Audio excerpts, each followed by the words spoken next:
예, 목요일 묵상의 시간입니다. 회개는 뉘우침에 멈추지 않고 부르심의 자리로 돌아가는 것이다. 회개는 뉘우침에 멈추지 않고 부르심의 자리로 돌아가는 것이다. 이런 제목으로 오늘 말씀 나누겠습니다. 우리는 성령이 임하시며 당신의 일을 하실 수 있는 것은 바르게 말씀대로 순종하는 사람을 통해서다라는 사실을 생각해 봤습니다. 성령은 분명히 완악한 마음을 녹이고 그릇된 길에서 멈추어서서 바른 방향으로 돌이키게 하는 능력을 베풀어 주십니다. 그러나 사람의 변화는 성령 하나님이 억지와 강제로 이루어가는 게 아니고 그런 자신의 현재의 상태에 대한 자각과 깨달음을 통해 도전을 주시는 거고, 성령의 역사로 자신의 현재를 그렇게 알게 된 사람들이 하나님의 진실한 뜻이 담긴 성경과 역사를 통해 하나님의 진정한 의도를 알아서 만나서 하나님 나라 백성들이라면 살아가야 하는 저들의 법도와 규례와 하나님의 명령대로 스스로 하나님이 주신 그 의지를 가지고 살아가고자 하는 이 순종을 통해 바르게 이루어진다라는 거 잊지 마십시오. 어찌됐든 성령께서 이 오순절이라는 역사적으로 아주 중요한 이 타이밍에 임하셔서 그 임재의 사실적인 증거를 알게 하는 이 방언과 같은 놀라운 역사를 일으킬 때 백성들은 이제 그걸 보는 사람들은 그 내막을 모르니까 이렇게 믿음으로 증인된 삶을 살아가는 사람들에게 오히려 이 사람이 지금 술 취해서 이 이상한 아침부터 술 주정한다 이렇게 생각하고 조롱을 하죠. 자, 그때 이제 베드로가 구약 성경의 예언을 근거로 그 백성들에게 이 현상의 진실을 알게 합니다. 2장 16절. 오늘 아침에 여러분이 보신 이 일은 이미 오래전에 예언자 요엘이 예언한 겁니다. 자, 그러면서 22절. 이스라엘 사람들이 보십시오. 여러분들이 아시다시피 하나님께서는 나사렛 예수를 통해 놀라운 이적을 베푸셨습니다. 이것은 하나님께서 모든 사람 앞에 예수가 자기가 보낸 분임을 증거하려고 행하신 일입니다. 그러니까 예수님께서 행하셨던 그 일들, 그러니까 사람으로서 할 수 없는 하나님만이 하실 수 있는 그런 역사를 통해, 그러니까 확실한 그런 증거를 통해, 근데 그것을 목격한 사람들은 사실 도저히 부인할 수 없는 하나님의 살아계심과 예수님께서 그 하나님의 언약대로 이 땅에 오신 분이다. 어쨌든 그가 독생자 예수든 선지자든 분명히 하나님으로부터라는 사실을 부인할 수 없었어요. 솔직히 예루살렘의 사회적 분위기가 예수님을 자꾸 죄인으로 몰아가서 그랬지, 예수님의 사역을 목격했던 사람들은, 말씀을 들었던 사람들은 예수님이 하나님으로부터 오신 분이다라는 사실을 부인할 수 없는 마음들이었던 거죠. 이런 걸 보면 오늘 우리들도 비슷한 모습을 많이 봐요. 아마 어떤 뺀질거리는 교인이든 하나님이 이끄시는 길이 온전함을 분명히 알고 있을 텐데 이들도 알긴 안다고요. 근데 우리가 살아가는 이 사회와 또 친구와 동료들의 그 생각과 주장이 이제 이 세상이 이제 기독교를 보는 이 안목들이 있다 보니까 그저 그냥 울며 겨자 먹기식으로 하나님의 뜻이 아닌 일인데도 그냥 대충 그냥 얼버무려 넘어가는 태도를 취하죠. 오히려 죄악을 짓는 것들을 동성애자들이 무슨 커밍아웃 한다고 이상한 짓들을 하고 앉았고, 정작 우리가 이 사회에 빛을 밝혀야 되는 성도들은 오히려 감추어두는 이런 그런 분위기인 거죠. 그러니까 하나님 말씀대로 가치대로 살아가려고 목숨을 내놨던 다니엘이나 다윗같이 사는 게 아니고 그냥 세상에 많은 사람들이 달려가는 그 길로 그냥 그 유행 따라 휩쓸려가는 사울왕처럼 그렇게 이제 휩쓸려가고 있다라는 겁니다. 여러분 잊지 마십시다.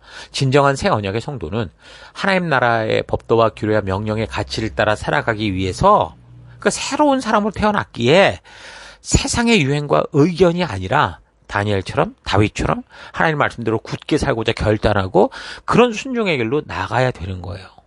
여러분 절대로 잊지 마십시다. 어쨌든 그래서 23절, 하나님께서는 미리 작정하신 대로 그분을 여러분의 손으로 로마 정부에 넘겨 십자가에 못 박혀 죽이는 일을 허락하셨습니다. 그런데 하나님께서는 그분을 죽음의 고통에서 해방시켜 다시 살아나게 하셨습니다. 죽음의 소나기에 그분을 가두어 둔다는 것은 있을 수 없는 일이기 때문입니다.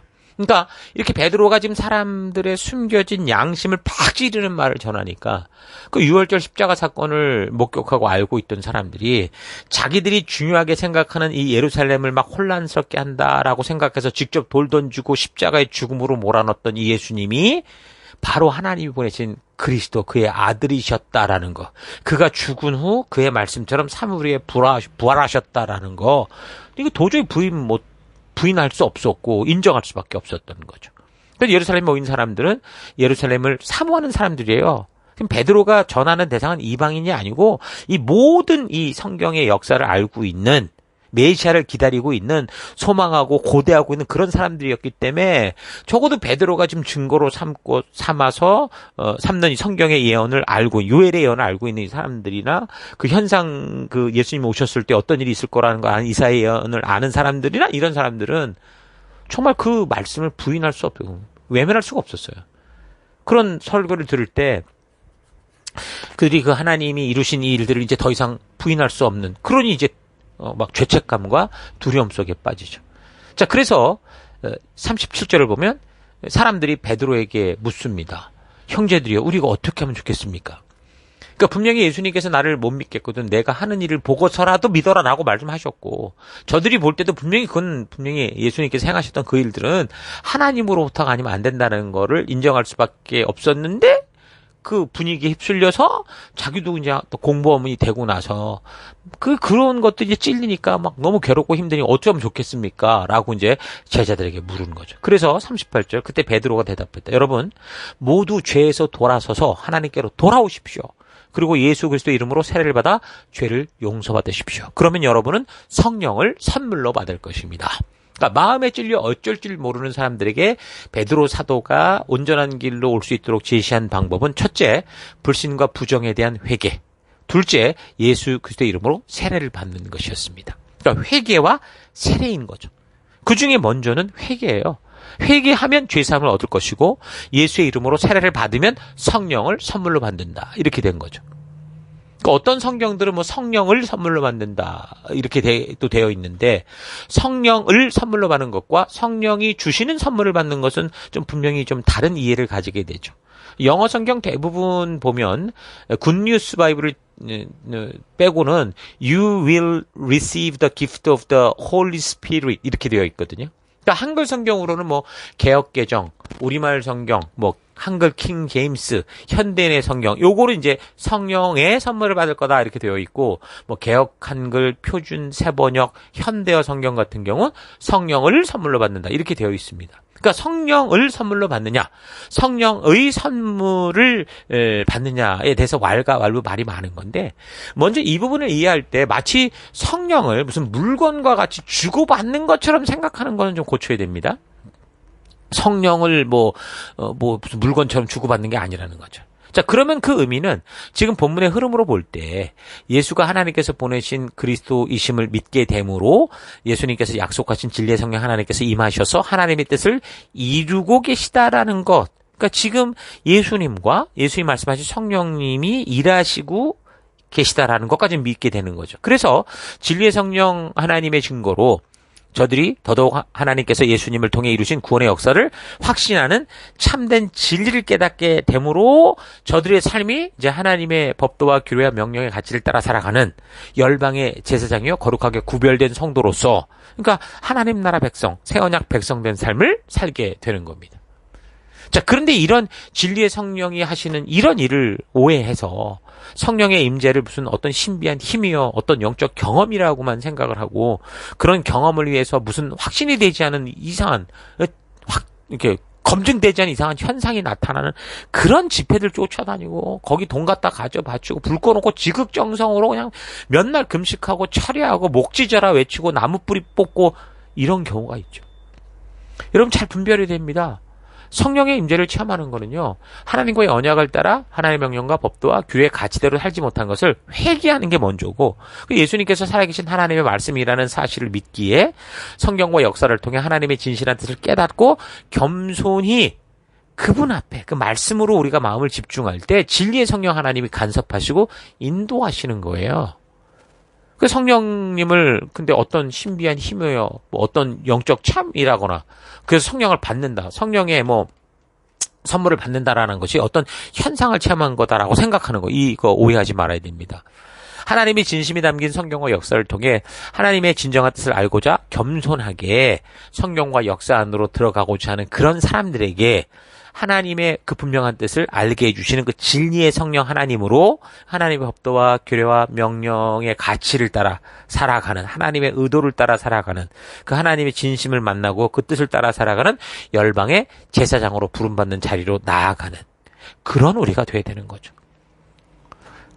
예루살렘 방문 마지막 시기 오순절 그 그 시기 끝으로 이제 지금 세계 곳곳에서 모인 사람들이 다시 이제 자기들이 살던 곳으로 돌아가기 직전에 이런 이 놀라운 사실들을 보고 듣고 알게 돼서 회개하고 변화되어 뭐 돌아가든 아니면 어쨌든 여전히 믿지 못하는 마음인데 목격자로 돌아가든 이 역사의 목격자의 증인으로 각자 살아가는 세계 곳곳으로 어쨌든 이 사람들이 다시 갔다고 생각해 보세요. 그러니까 이날 이런 일을 통해서 회개하고 세례를 받은 사람이 3,000명이라고 기록하고 있거든요. 그러니까 이 사실을 현장에서 보고 경험하는 사람들, 목격자들은 훨씬 더 많았다라는 거죠. 그런데 예수님을 그리스도로 믿든 믿지 않든 이 사실을 직접 보고 들었던 사람들이 세계 곳곳 다 각기 살던 곳으로 돌아갔다면 뭐 그동안 메소포타미아 지역, 소아시아, 지중해 지역 곳곳에 얼마나 놀라운 속도로 이 복음이 빠르게 퍼져 나갔겠습니까? 그러니까 믿고 안 믿고는 그들의 문제니 이 사건이 전파되는 게 중요한 거잖아요. 얼마나 빨리 전파됐겠냐고요. 자, 그래서 나중에 사도 바울이 이 선교 여행을 이제 다니게 될 때 아마도 이 시기 이렇게 펼쳐진 이 복음이 밑바탕이 돼서 이제 사도 바울이 가는 곳마다 놀라운 전도의 열매들이 생겼던 거고, 그래서 가는 곳마다 교회가 세워지는 놀라운 일들이 생겼던 겁니다. 그러니까 씨뿌림이었다라는 거죠. 그래서 처음 성령의 임재를 경험한 이 사람들이, 이런 사건을 목격한 사람들이 가져간 소식은 완전한 복음으로 이렇게 쫙 연결된 건 아닐 수도 있어요. 그래서 에베소의 어떤 사람들은 요한의 세례밖에 모른다, 이런 사람도 있었거든요. 자, 그러니까 오순절까지 경험하고 각자 사는 곳으로 돌아간 사람들이 복음의 모든 것을 다 완벽하게 이해한 건 아니지만, 그들이 있었던 유월절과 오순절 그 시기에 벌어졌던 예수님으로 말미암는 그 큰 충격적인 일을 분명히 목격하고 보고 듣고 가서 그 이제 보고 듣고 했던 모든 것들을 직접 증거하는 증인이 되고, 예수의 말씀대로 임하신 성령 하나님의 역사에 대한 소문이 퍼져 있을 때 사도 바울이라고 하는 이 말씀으로 이제 완벽하게 준비된 사람이 가서 성경과 역사를 통해 다시 그 얘기를 쫙 해는 다 일맥상통하는 거죠. 그런 이제 마치 폭탄 터지듯이 그 놀라운 역사들이 일어나 곳곳에 교회가 세워졌던 겁니다. 자, 그러니까 이건 전부 뭐예요? 사람들이 주도한 게 아니고 성령 하나님, 우리 하나님의 주도적인 전도 사역이다라는 걸 알 수 있는 거예요. 그러니까 초대교회 많은 사람들이 변화되는 일도 성령이 주도하시는 거예요. 사도행전 2장 47절부터 보면 이제 서로 이제 막 유무상통하는 그 공동체가 생기면서 47절, 하나님을 찬양했다. 이를 본 예루살렘의 모든 시민들이 그들에게 호감을 가졌고, 하나님께서는 구원받는 사람이 날마다 더 늘어나게 하셨다. 누가 주체입니까? 하나님이에요. 구원받은 사람이 늘어나는 것을 누가 했냐면 하나님이 하셨다, 그 말인 거죠. 그가 주도하시는 거예요. 그러니까 말씀의 가치대로 살아갈 때 성령 하나님께서 구원받는 사람을 날마다 더해 주셨다라는 거죠. 그래서 성도인 우리가 행할 바는 우리에게 닥친 어떤 상황과 환경 속에서도 세상의 가치, 세상의 유행, 사회 분위기를 따라 뭐 타협하는 게 아니고 하나님 나라의 백성이기에 우리에게 주셨던 이 하나님 나라, 이 법도와 규례와 명령의 가치를 따라 순종해 가는 삶이 중요한 거예요. 여러분 꼭 잊지 마십시오. 자, 그래서 우리가 이 오순절 성령 강림 사건을 볼 때 성령을 어떻게 받았냐, 방언을 어떻게 받느냐 하는 근거를 삼으려고 이 구절을 드러내는 게 아니고, 우리가 우리 예수님께서 주신 그 명령, 그 사명에 집중하여 복음의 현장에 서 있으면 인격적인 하나님이신 성령 하나님께서, 진리의 성령 하나님께서 우리를 통해, 우리가 전하는 이 전도의 삶을 통해 가장 적절한 방법으로 역사하실 것이다 라는 거 여러분 믿으시고, 우리도 우리의 삶의 현장에서 담대히 전하는 이 그리스도의 향기, 그리스도의 편지된 삶을 살아갈 수 있게 되기를 바랍니다. 자, 오늘 하루 성령님이 임재하시는 성경적인 이유들을 좀 잘 묵상해 볼 수 있기를 바랍니다. 내가 기대하고 바라는 것이 아니라, 또한 이 시대 유행처럼 번지면서 잘못된 것도 옳은 것처럼 여겨지는 것, 종교 운동 현상에 치우치는 게 아니라, 정말 하나님께서 성령 하나님을 보내신 목적이 나를 통해 이루어지고 실현될 수 있도록 진정으로 하나님 나라의 법도와 규례와 명령대로 살고자 하는 순종의 삶이 있었는가 차분히 되돌아보기 바랍니다. 많은 사람들이 단지 성령이 일하시는 현상에 대해서만 집중이 되어 있어서 하나님께서 그리스도를 보내시고 성령 하나님을 보내시며 우리에게 말씀하시고자 하는 하나님의 진심, 하나님의 의도, 그 뜻을 놓치는 경우가 많습니다. 그래서 성령 하나님께서 그 순종하는 백성들을 통해 외치신 그 하나님의 진심을 듣지 못하는 거죠. 회개하라. 이건 단지 뉘우치라는 게 아니라 돌아오라는 겁니다. 이제 그만 자기들의 길, 죽음의 길로 가지 말고 생명의 길, 하나님이 꿈꾸신, 하나님이 이미 이루신 이 생명의 길로 오라는 거죠. 구약 4,000년 동안 자기들 생각대로 살아왔던 그 길에서 이제 그만 돌아와서 하나님께서 이 땅을 창조하시며 꿈꾸셨던 이 땅의 하나님 나라의 온전한 주인, 맡은 자, 열방의 제사장 자리로 돌아오라는 겁니다. 반역하고 각기 제 길로 나가 죽음의 길에서 고집 피우지 말고 인생 낭비하지 말고 이 땅에서 빛과 소금 된 길을 걸어서 어둠을 헤매는 백성들에게 나아갈 바를 밝히고 알려주는 그런 하늘 백성, 빛된 백성의 삶을 살아라라는 겁니다. 하나님과 언약을 맺은 그 사명의 자리로 돌아오라는 거죠.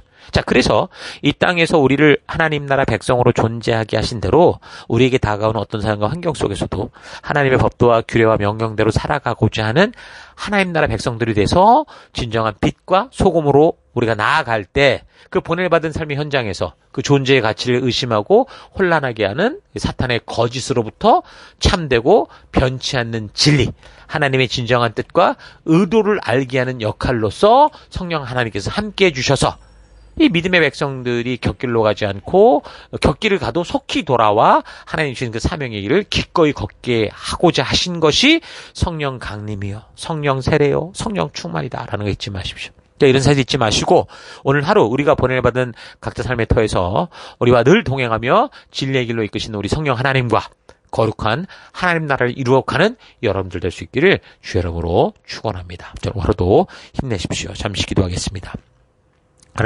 하나님께서는 안타까움을 가지고 한 생명 한 생명을 부르시고자 하는데 너무도 나의 것, 내 만족을 위해서만 살아가며 하나님의 뜻을 외면하고 나의 만족만을 위해 걸어왔던 것을 회개합니다. 메시아로 이 땅에 오셔서 3년 반 동안이나 하나님의 진심을 보여주시고 또한 성령 하나님으로 임마누엘의 하나님으로 우리와 함께 하시며 믿는 백성들을 통해 회개하라 외치신, 돌아오라 외치신 하나님의 이 진심을 늘 기억하며 그 부름받은 성도요 하나님 나라 백성답게 살아가는 내가 되기 원합니다. 늘 하나님의 말씀, 그 진심이 나의 삶을 주도하는 성령 충만한 삶 살아가기 원합니다. 곁길로 넘어져도 속히 일어나 나를 부르신 그 사명의 길을 즐거이 걷는 진리의 성령 하나님과 동행하는 삶 되기 원합니다. 단지 뉘우치고만 있는 게 회개가 아니라 부르신 그 자리로 동행하는 것이 회개라는 거 잊지 않고 오늘도 그 길을 걷는 내가 될 것을 결단드리고 감사하며 예수님 이름으로 기도했습니다. 아멘.